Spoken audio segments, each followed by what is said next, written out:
Hey, by the way, one of the young men that are building their resume to the Cup Series next year at Richard Childress, Daniel Hemrick, won one of the biggest Legends races ever, and that Legends Million was decided by a rain delay. These Legends cars are a great stepping stone up in racing. That's right. David Reagan was a great in Legends cars. Joey Logano. Kyle Busch. Yes. Longtime Legend champion.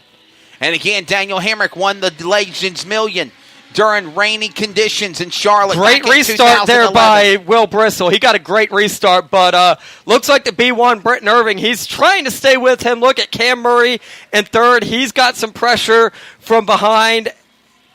To the line. I'm not sure what the flag is indicating here. Halfway. We're halfway. Okay, Come on. It looked like he was getting ready to throw a caution initially for a second there. But that is halfway. 15 down and 15 to go. Remember, they went back to the last completed lap. Caution was on Resnick in 5. Will Bristol, Britton Irvin, Cameron Murray, Tristan Stevenson, Aaron Crumpler, Willie Ridenhour, Billy Hall third, Tucker Jones, Billy Hall is Josh Spence, Adam Resnick, and Ronnie Lone. The full field and it's nice to see Billy Hall racing. I mean, he had that really bad accident a couple years ago at Southern National, sustained some pretty significant injuries. So it's good to see. I don't know how much he's raced since then. I haven't personally seen him in a car since that accident a couple years ago at Southern National. So it's nice to see him back in a Legend car, it is personally. Definitely good. It's good to see him again as the field will exit off of turn 4. Will Bristol from Anger leads the way. The B1 Bomber, Britton Irvin, in the number 2 spot. Cameron Murray sits in third. Wow.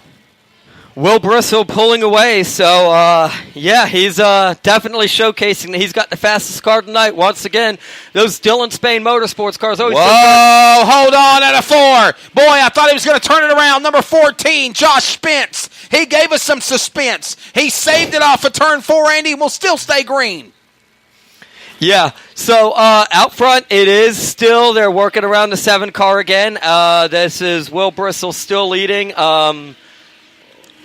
Britton Irving, he's going to finish second, and he's going to be so off the pace, excited. Back straight away, 1 car in trouble. Ronnie Lone in car 7. Will we see a caution? I don't think so. I think he's just kind of been running a slow pace all race. He's not off pace. It's just a pace he's been running all day, all evening. I think it's just when the field overtakes him. You really see it. Yes, I mean you really see it when the other cars are coming because it's almost like a built-in chicane of sorts. I don't want to insult him or any way. That's the appearance it has when they close in on him. But someone like that, they've got to learn somehow. 8 laps to go. And the best way to learn is laps. 8 laps remaining. Will Bristol leads the way. There's 2 drivers that I call the B1 Bomber. Why? Because they drive B1 cars at motorsports. In the Legend car world, it is Wilmington, North Carolina's B1 Bomber Britton Irvin. In the dirt late model world from Wisconsin, it is the great driver that we call the B1 Bomber Brent Larson. And he is the talent in dirt late models. And ironically, they both drive B1s. And their first name is Brent. Yes. How about that for a statistic? It just works. Back straight away. You can't make this up. Will Bristol leads the way. Time is running out here. Working lap number 25 for the Legends. Only one caution has stopped the action so far. Every now and then, it's like one lap.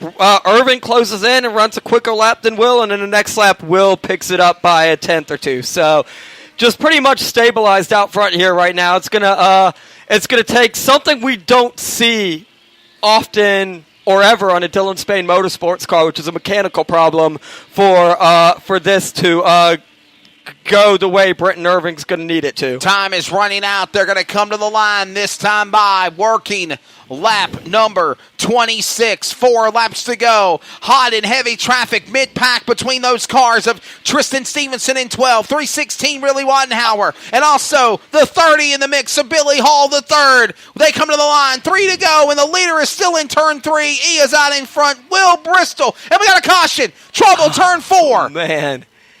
That's Josh Spence has picked up again. Josh Spence.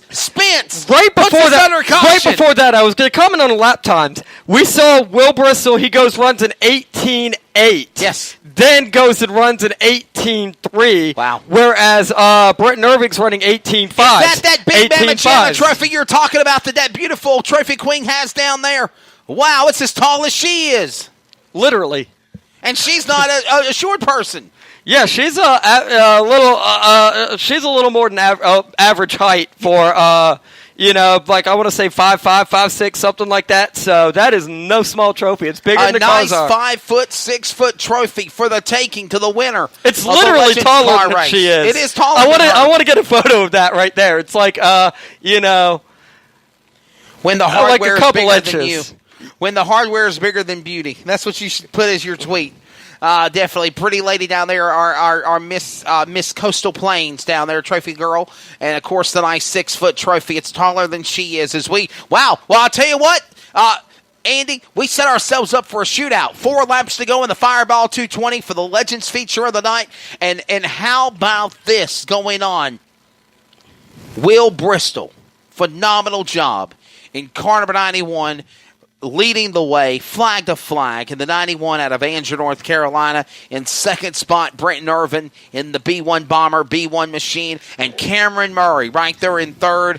And for the most part, this Legends race, Andy, has been fairly clean. You're going to bunch these guys up on the restart, but since we're under 10 laps to go, it will be single file. But with 4 to go, I mean, this is when it's crunch time. And what do we often see in crunch time? We see cars go crunch. Cautions breed cautions. Yeah, cars go crunch. For those other late model stock enthusiasts who would be listening in, you're never going to guess who won the Fall Brawl tonight at Hickory. I'll give you 3 guesses, and the first 2 don't count. Josh Berry. And I got it right the first one. From the rear of the field to the front, always a dominant force at Hickory Speedway. And by the way, shout out to Tanya McAllister, one of our sponsors with MPM McAllister Precision Marketing for jumping on board and sponsoring our broadcast here. And she, of course, came back from Kansas from the ARCA race last night with one of her teams, came back, flew in, came to Hickory Motor Speedway, so she saw the late model race where, of course, one of the NASCAR upcoming superstars for the Junior Motorsports stables of Josh Berry. And what a controversial part he took in of the Valley Star Credit Union 300 at Martinsville a couple of weeks ago. Andy? Yeah. He after that, I could just say he's not a big Peyton Sellers fan. Ready for the restart. It's going to be a 4-lap shootout. Let's give you your top 5. Will Bristol, Brenton Irvin, Cameron Murray, Aaron Crumpler, and Tristan Stevenson rounding out the top 5. And we have got a shootout coming up here. And my goodness, we got a great race. 4 laps remaining to close out the year. Ronnie Humphrey, what do you think of the racing here tonight, bud? And tell real quickly about the Mountain Motors Shootout, the drag race coming up. No comment? No comment. Hey, normally he'll talk on a microphone. He said it's glad it's over. But again, hey, weekend, the Mountain Motors Shootout. That will be a big show. It's always is on Thanksgiving weekend. If the weather cooperates, man, ain't that the talk of racing this year? Everything's got to go good. The weather works. You look at so many races. I mean, we've been fairly lucky at Carteret to have gotten most of our races in up until Hurricane Florence set high. Actually, all of them in until Hurricane Florence set high, but a lot of these other tracks not as lucky this year. And rain has wreaked havoc. And I mean, you talk about, for this year, we had record rainfall in eastern North Carolina, 70 inches on the year before Hurricane Florence dropped close to 40 inches. I did something beyond record breaking. Like, that's twice as much rain as you normally get in a year. And it's been raining quite a bit since. I did something for the first time, and of course you heard it on the 3 and Out Sports Network this morning that me and Trey Snide called the rugby football between the Asheville Iguanas and the Clayton Bootleggers, and they got pounded. Clayton had a hard game there between Asheville, the defending Division III rugby national champions, come in there. They went and beat them 77-13 or 18, the final score. Just a hard licking, but I saw guys with broken jaws, broke bones, broken legs, and they were still out there having fun. And this isn't the pouring rain, Andy. Okay, I'll watch rugby football in the rain, but we can't do racing in the rain. It just doesn't work. I want to watch NFL football and college football in the rain. Unfortunately, they all play in domes now. Yes. Takes the fun out of it. You need, because one of the things I found so exciting, I do like how elements play a role in sports. And in racing, we don't get that because you can't race in the rain, but you can get that element. Because earlier this year, at Carteret County with the Solid Rock 150, it was in tropical storm conditions, the wind. And that, to me, was so exciting because of the way the wind was playing, the 30, 40, 50, 60-mile-an-hour wind gust, 70-mile-an-hour wind gust was playing a role in how the cars drive. I love it when the elements play a role in racing. The only time you can really see in NASCAR when you're racing against the elements is when the Xfinity Series or the Cup Series have the windshield wipers and they got the rain tires on, and I've only seen that one or two times. And when that happened, Andy, they looked like they were spinning out like they were in the funny papers because, again, they're not used to racing in those types of conditions. But even these legend cars at legends like Charlotte, they can race in the rain. They can race in the rain. But, yes, you don't even need the rain for it to be a race with elements. I've seen races where it started and the weather was 80 degrees at the Myrtle Beach 400 one year. Yes. And it was a cold front came through during the race. Yes. And 2 hours later, it was 30-something degrees. Yes, sir. So that plays a role. Weather plays such a role in these cars because a 10-degree drop in temperature could be the difference of your car handling like a dream and your car being so tight you can't turn it. Let's paint the picture for you as we get ready. Could be our final restart of the night here in the Fireball 220 for the Legend cars. Will Bristol and Britton Irvin will be on your front row. It will be a double file restart. I thought they were under 10 laps to go. I figured it was going to be single file. It is double file as they come to the field. As right now, they are led behind the back of the pace car at a snail's pace. The pace car drops onto pit road, which could be for the final time of the 2018 season. I don't think they're going to call. I don't think this is going to be a good restart. I don't think they're going to have to call that one back. I think we'll see. They've got 4 laps to go. Will the caution lights come on? It's still green. Here it is. There's a caution. You called it, Andy. My goodness. Britton Irving was a little too good on that restart.